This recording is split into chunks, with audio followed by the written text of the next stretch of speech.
Student, एक बार फिर से आप सभी का स्वागत करते हैं आपके अपने इस चैनल पर। और आज की इस वीडियो में हम बात करने वाले हैं क्लास 10th में सरफेस एरिया एंड वॉल्यूम से रिलेटेड एक टॉपिक होता है राइट सर्कुलर सिलेंडर यानी लंब वृत्तीय बेलन के बारे में। तो लंब वृत्तीय बेलन किसे कहा जाता होगा? सबसे प्लस पॉइंट यहाँ पे लंब यानी राइट सर्कुलर शब्द क्यों इस्तेमाल करते हैं? सब कोई पढ़ तो लेता है सिलेंडर सिलेंडर, ठीक है, लेकिन ये राइट सर्कुलर सिलेंडर का नाम क्यों आ जाता है सामने? यहाँ पर सिर्फ सिलेंडर हम जानते हैं, तो ये राइट शब्द क्यों जोड़ दिया गया भाई? क्या वजह है? तो इस चीज़ को समझने के लिए वीडियो को पूरा देखना पड़ेगा। तो देखिए क्या है बातें। अगर ये आपका क्या है एक सिलेंड्रिकल के फॉर्म में है, तो जब भी आप इसको किसी सरफेस पे रखोगे, अगर ये सरफेस से 90 डिग्री का एंगल बनाया तो ये पक्का क्या होगा? कौन से टाइप का सिलेंडर होगा? ये राइट सर्कुलर सिलेंडर होगा। तो इस बात को आप बिल्कुल याद रखिएगा। ऐसा कोई भी सिलेंडर जिसको सरफेस से रखने पर और वो सरफेस के साथ 90 डिग्री का एंगल बनाता है, तो वो सिलेंडर क्या बन जाएगा? आपका राइट सर्कुलर सिलेंडर बन जाएगा। तो राइट सर्कुलर सिलेंडर को ही हम यहाँ पे बनाते हैं। चलिए, एक क्या हो गया अपना ये राइट सर्कुलर सिलेंडर का अपर पोर्शन हो गया, जस्ट इसी तरीके से। और एक लेते हैं हम नीचे की तरफ से, ये हो गया हमारा क्या, इसका बेस वाला पोर्शन। आप ये याद रखेंगे बिल्कुल समझ के कि कोई भी सिलेंडर होगा, यहाँ पे कौन है? राइट सर्कुलर सिलेंडर, तो यहाँ पर एक सर्कल बनेगा और यहाँ भी एक सर्कल बनेगा। इस बात को आप याद रखेंगे, क्योंकि यहाँ पे सर्कुलर शब्द इसीलिए जोड़ा गया क्योंकि यहाँ पे क्या होगा? एक सर्कल, यहाँ भी एक सर्कल, सेम साइज का होगा। अगर ये यूनिफॉर्म सिलेंडर है तो ये कंफर्म एक यहाँ का सर्कल और यहाँ का सर्कल क्या होगा? एरिया में इक्वल होगा। यानी यहाँ पे क्या होता होगा? इस सर्कल का रेडियस भी होता होगा। ठीक है, हमने क्या कर लिया? यहाँ पे एक सेंटर ले लिया, एक सेंटर यहाँ ले लिया। ये सिलेंडर का क्या होता है? एक्सिस होता है। आप ये जान लीजिए, अक्ष होता है हिंदी में बोले तो। इंग्लिश में क्या है? ये एक्सिस है। ठीक है, दूसरी चीज को हम यहाँ पे रिप्रेजेंट कर रहे हैं, ये क्या है? इसका रेडियस है। अगर ये O पॉइंट और ये P पॉइंट, तो ये यहाँ से लेकर यहाँ तक क्या है? रेडियस R है। ठीक है, तो इस राइट सर्कुलर सिलेंडर का या लंब वृत्तीय बेलन का ये क्या है? त्रिज्या है, R है। ठीक है, ठीक उसी तरीके से यहाँ पर भी तो होगा एक रेडियस, जिसे हम लोग स्मॉल r कह सकते हैं, क्योंकि ये यहाँ और यहाँ इन दोनों जगहों पर जो सर्कल होगा वो सेम रेडियस का होगा। तो हमने क्या कर दिया? रिप्रेजेंट कर दिया। अगर इस सिलेंडर की टोटल हाइट कितनी हो भाई? हाइट भी तो होता होगा कुछ, वो हाइट कितनी है? h हो। ठीक, तो इस राइट सर्कुलर सिलेंडर का हम रेडियस भी सपोज कर चुके कितना है? स्मॉल r, और हाइट भी सपोज कर लिए कितना है? Small h। तो इसमें अब हम क्या क्या कैलकुलेट करेंगे? यहाँ पर हर एक फॉर्मूले को आपको समझना है और अच्छे से समझना है। और एक बार आप समझ लें तो कभी भी जिंदगी में नहीं भूलेगा, ये चीज़ बिल्कुल आपको याद रहेगा, कभी नहीं भूल सकता। तो रेडियस आपका क्या है? स्मॉल r, और हाइट क्या है? Small h। अब हमको करना क्या है? सबसे पहली बात, इस सिलेंडर का हमको कर्व सरफेस एरिया निकालना है। अब आप सोचो कि ये कर्व सरफेस एरिया इसमें कहाँ है? जहाँ हम पकड़े हैं जिस हिस्से को, वही हिस्सा इसका क्या होता है? Curve surface area. कर्व मतलब घुमावदार होता है, तो ये पोर्शन क्या होगा? एक घुमावदार सरफेस ही बनेगा। ठीक है, तो इस घुमावदार सरफेस का क्या नाम रखा गया? Curve surface area. शॉर्ट में कहते हैं CSA, और हिंदी में क्या कहते हैं इसको? वक्र पृष्ठीय क्षेत्रफल। तो आप याद रखें, वक्र पृष्ठ का क्षेत्रफल कहिए, या फिर कर्व सरफेस एरिया कहिए, या फिर CSA कहिए, बात एक ही है। तो यहाँ पे अगर हम कर्व सरफेस एरिया को निकालना चाहें तो आप क्या इस तरह एज्यूम कर सकते हैं कि यहाँ पे एक छोटा सा सर्कल है। ठीक है, ये नीचे वाला आप ये एज्यूम करिए कि स्मॉल r रेडियस का क्या है? चूड़ी है। ठीक है, चूड़ी के ऊपर चूड़ी को आप सेट करें तो ऐसे कुछ हाइट तक बनेगा कि नहीं? जैसे कॉइन के ऊपर कॉइन रखा जाता है, ठीक वैसे ही आप क्या करोगे? ऊपर तक रख दो। कितने हाइट तक? h हाइट तक। अगर h हाइट तक रखोगे, आपको याद दिलाएं हम, सर्कल का जो सरकमफ्रेंस होता है वो क्या होता है? 2πr होता है। सर्कल का सरकमफ्रेंस कितना? 2πr, यानी उसकी परिधि कितनी होती है? 2πr के इक्वल होती है। आप अगर स्मॉल r त्रिज्या की चूड़ी को आप चूड़ी के ऊपर चूड़ी लगा के रख दिए तो वो बेलनाकार सरफेस ही तो बनाएगा। तो कितने हाइट तक है भाई? वो एच हाइट तक है। हम एक के लिए जानते हैं कितना है 2 पाई आर, ऐसे कितने हाइट के लिए, एच हाइट के लिए। तो और आप यहाँ क्या करोगे, एच से मल्टीप्लाई, तो जा करके आपको क्या मिलेगा, इसका कर्व सरफेस एरिया, क्योंकि वो चूड़ी वाला हिस्सा तो यही बाहर बाहर का ही बनेगा 2 पाई आर में। तो टोटल सरफेस एरिया अगर आप जाने कर्व सरफेस एरिया का, तो वो क्या निकल करके आता है 2 पाई आर एच, यानी आप curve surface area is equal to जान चुके हैं 2 पाई आर एच। इसको आपको रिमेंबर करने की जरूरत नहीं है। एक सर्कल का सरकमफ्रेंस कितना, 2 पाई आर, कितनी हाइट के लिए, एच हाइट के लिए। बस 2 पाई आर इंटू एच से आप जान जाएंगे कि कर्व सरफेस एरिया क्या होगा।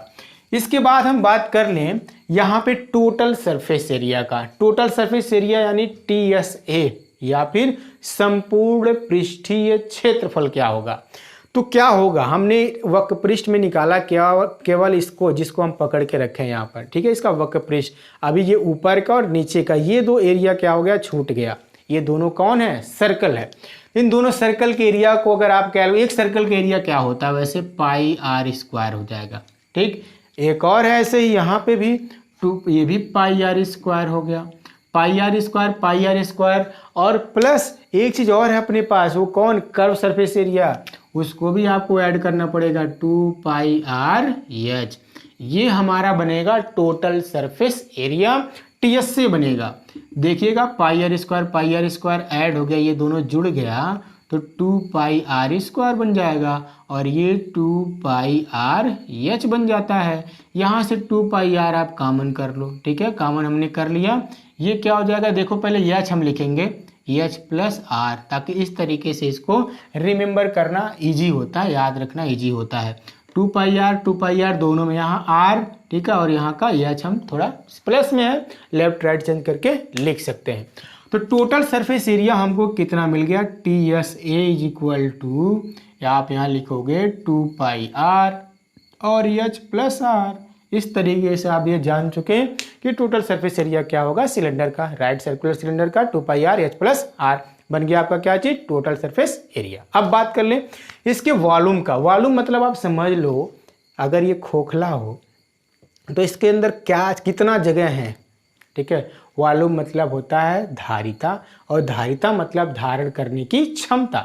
ये कितना धारण कर सकता है, यानी आप ये जानते होंगे 1 लीटर का बर्तन है, 1 लीटर का बर्तन है तो उसमें 1 लीटर पानी आएगा ना, ठीक है। आप ये जानते भी होंगे कि इस तरीके का मेजरमेंट ग्वाले लोग अक्सर किया करते हैं। वो उनके पास होता है वो बर्तन, 1 लीटर का दूध आपको चाहिए तो उस बर्तन से तो निकाल के दे देंगे आपको 1 लीटर, यानी 1 लीटर उसका क्या है, वो वॉल्यूम है।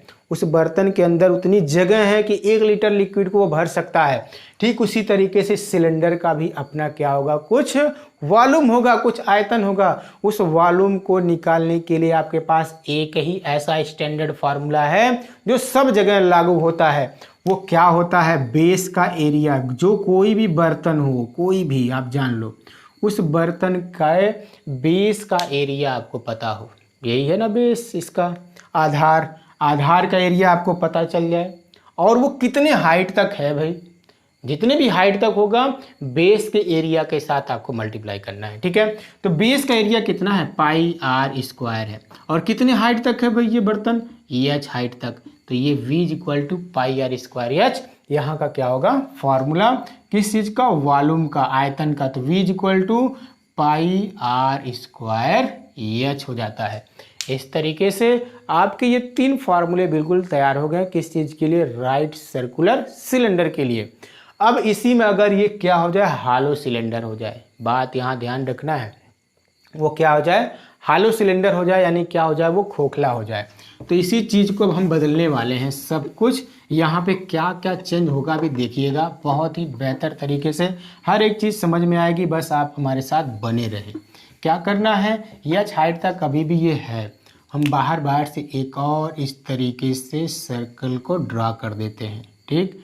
चलिए ये हो गया आपका सेकंड वाला पोर्शन, इसको भी आप क्या करेंगे, इस तरीके से मिला दीजिए, और ये भी आप क्या कर दीजिए, मिला दीजिए।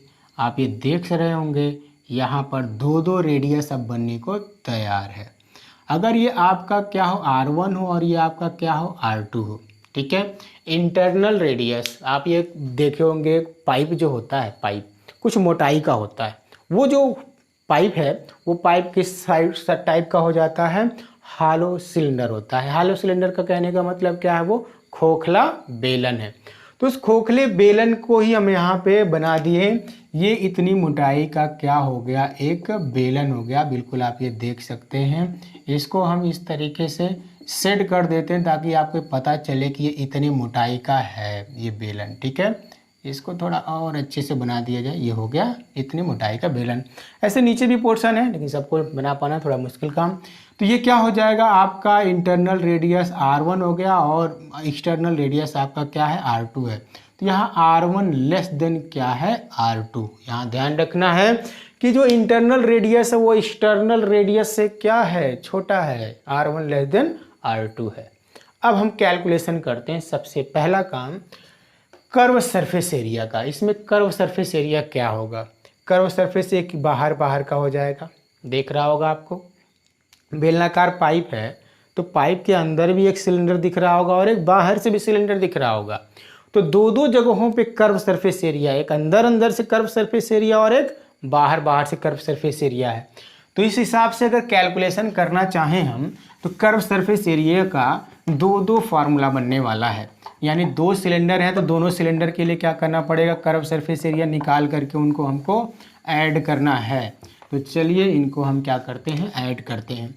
Curve surface area is equal to 2 pi, पहले कितना था 2 पाई आर एच था, तो इस बार इंटरनल के लिए 2 पाई R1 एच। हाइट तो वही होगी, हाइट तो कभी नहीं बदलने वाली है, जितनी हाइट पहले थी उतनी हाइट अभी भी है।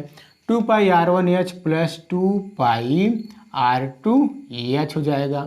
क्या कॉमन है यहाँ से, 2 पाई R1 प्लस R2 और एक चीज़ और कौन कॉमन है, एच। तो 2 पाई R1 plus R2 into H क्या हो जाएगा, यहाँ का टोटल कर्व सरफेस एरिया। क्यों, क्योंकि एक अंदर का है और एक बाहर का है। अब हम बात कर लेंगे टोटल सरफेस एरिया। तो बाहर बाहर आप देखेंगे इस तरीके का जब भी कोई फिगर होता है, आपको याद दिलाएं हम, ये क्या है, एक रिंग के फॉर्म में है। रेडियस यहाँ का R1 है और यहाँ का रेडियस क्या है, R2 है। तो आपको क्या करना है, इस रिंग का ये जो पोर्शन हम शेड कर रहे हैं अगर उसका एरिया आपसे पूछा जाए तो आप क्या करेंगे, बड़े सर्कल से छोटे सर्कल के एरिया को माइनस कर देंगे। तो बड़ा वाला सर्कल कौन है, पाई R2 square minus pi R1 square, यही ना हो जाएगा। यहाँ से पाई अगर कॉमन कर लें तो R2 square minus R1 square आपका क्या हो जाएगा, टोटल यहाँ का उस शेडेड रीजन का एरिया हो जाएगा। ठीक उसी तरीके से यहाँ पर भी जब आप कर्व सरफेस एरिया निकाल चुके हैं तो टोटल सरफेस एरिया की ज़रूरत हो अगर, तो कर्व सरफेस एरिया तो चाहिए ही चाहिए, ठीक है। तो चलते हैं 2 पाई R1 plus R2 into H लिख देते हैं। अब प्लस कौन सा पोर्शन चाहिए आपको, ये चाहिए, शेडेड रीजन चाहिए, क्योंकि टोटल सरफेस एरिया वो ऐड होगा। क्योंकि आप ये जान रहे हैं अंदर अंदर और बाहर बाहर का कर्व सरफेस एरिया ऐड कर चुके हैं, कितना आया, इतना आया है। अब ये ऊपर वाला और नीचे वाला ही छूटा है, उन्हीं दोनों को क्या कर लेना है, कैलकुलेशन करना है। यहाँ हालो राइट सिलेंडर हो जाएगा, ठीक है। इसको हम बना देते हैं हालो राइट सर्कुलर सिलेंडर। यहाँ पे क्या हो जाएगा, खोखला, ठीक है। नाम अगर हिंदी में लिखा जाए तो ये क्या हो जाएगा, खोखला लंब वृत्तीय बेलन, ठीक है। तो हिंदी नाम आप याद रखें, इंग्लिश नाम भी याद रखें, कोई फर्क नहीं पड़ता, कोई भी आपको याद रहे। अब हम कैलकुलेशन कर रहे थे क्या चीज़, टोटल सरफेस एरिया का। तो टोटल सरफेस एरिया में आप कर्व सरफेस एरिया इतना ला चुके हैं, पा चुके हैं। अब केवल ऊपर का और नीचे का एरिया बस लाना, लेकिन ये दोनों के दोनों एक ही जितने होंगे तो हम 2 टाइम्स आपने लिखे, चलिए एक बार अलग अलग करके लिख देते हैं। ये क्या हो जाएगा, जैसे यहाँ पे हमने निकाला ऊपर का सरफेस यही ना होगा, देखिए यहाँ का इंटरनल रेडियस R1 है, एक्सटर्नल रेडियस क्या है, R2 है। बिल्कुल वैसे ही हमने बनाया R1 फिर R2। तो बड़े वाले सर्कल में से छोटे वाले सर्कल के एरिया को हमने क्या कर दिया, माइनस कर दिया। तो पाई R2 square minus R1 square, ठीक यही चीज़ नीचे भी बनेगा, दोनों मिल के क्या हो जाएगा, 2 टाइम्स आप हो जाता है, यानी दुगना होता है। यहाँ से आप अगर 2 पाई कॉमन कर लें तो ये क्या हो जाएगा, R1 प्लस R2, ठीक है। और क्या हो जाएगा, एच प्लस, ये देखिए a square minus b square पे इसको चेंज कर दीजिए, R2 प्लस R1 और R2 माइनस R1 हो जाएगा, ठीक है। अभी देखिए R1 प्लस R2 कॉमन है तो 2 पाई R1 प्लस R2 आप कॉमन कर लीजिए। ये टर्म और ये टर्म दोनों सेम सेम है तो कॉमन हो जाएगा। तो बचेगा क्या, यहाँ से H बचेगा और यहाँ का ये टर्म, तो लिख दिया जाए R2 minus R1 plus H। ये आपका क्या हो जाएगा, total surface area of hollow cylinder. ठीक है, तो इस तरीके से हॉलो सिलेंडर का हमने क्या कर दिया, यहाँ पे टोटल सरफेस एरिया निकाल दिया। अब क्या चाहिए, वॉल्यूम चाहिए। यहाँ पे फिर वही फार्मूला अप्लाई करेंगे। बेस का एरिया कितना, इतना ही होगा। बेस में आखिर सर्कल एक एक्सटर्नल में है और एक इंटरनल में है, तो इसको आपको क्या करना है, कैलकुलेट अगर करना है तो क्या करना पड़ेगा, बड़े वाले सर्कल में से छोटे वाले सर्कल के एरिया को माइनस कर देना है। वो आप कितना पाओगे, इतना ही पाओगे। तो क्या करते हैं, वॉल्यूम V इक्वल टू जब लिखा जाएगा तो यहाँ पे हम कैलकुलेशन करने के लिए बेस का जो एरिया होगा उसको लिखें, तो पाई R2 square minus R1 square, और भाई कितनी हाइट तक है, वो H हाइट तक है, तो H से आप क्या कर दोगे, मल्टीप्लाई कर दोगे। इस तरीके से आपका ये क्या हो जाएगा, total surface area, total volume और कर्व सरफेस एरिया भी आपको क्या होता है, मिल जाता है। ठीक, तो इस तरीके से हॉलो सिलेंडर भी आपका क्या है, कंप्लीट हो जाता है। अब इसके बाद और भी कई सारे टॉपिक्स हैं, तो मिलते हैं इसी प्रकार के कुछ और वीडियो में। तब तक के लिए दीजिए इजाज़त, बाय बाय।